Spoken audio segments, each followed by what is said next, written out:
तर नाशिकचा पालकमंत्रीपदाचा पेच सुटला असून गिरीश महाजन यांच्याकडेच पालकमंत्रीपद राहणार अशी माहिती सूत्रांनी दिली आहे। सिंहस्थ कुंभमेळ्यामुळे गिरीश महाजन यांच्याकडे नाशिकचं पालकमंत्रीपद राहणार असं सूत्रांकडून समजतंय।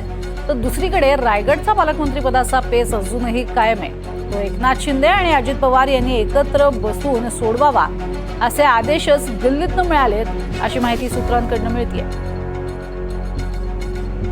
पालकमंत्रीपदाचा रायगडचा तिढा कधी सुटतो हे पाहणं गरजेचं ठरणार आहे। दोन्ही उपमुख्यमंत्री एकत्रित बसून या वादावरती काय निर्णय घेतात हे पाहणं महत्त्वाचं ठरेल।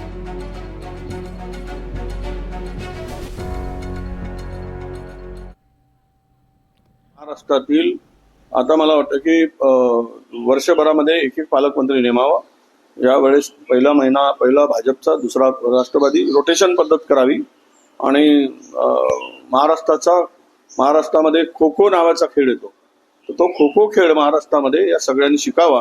एकाला उठवत जावं आणि दुसऱ्याने बसवत जावं। नाशिकचं पालकमंत्री पद जे आहे हे नाशिकच्या पालकमंत्री पदाच्या अनुषंगानं जो तिढा निर्माण झालेला आहे त्यामागे दुसरं तिसरं कोणतंही कारण नाही, तर त्यामागे थेट स्वरूपामध्ये येणारा कुंभमेळा आहे आणि 2,500 कोटीच्या वर जे बजेट येणार आहे त्यामध्ये आपले ठेकेदार कसे घुसवता येईल यासाठी ही सत्तेत बसणाऱ्या लोकांची या पालकमंत्री पदावरून रस्सीखेच सुरू आहे।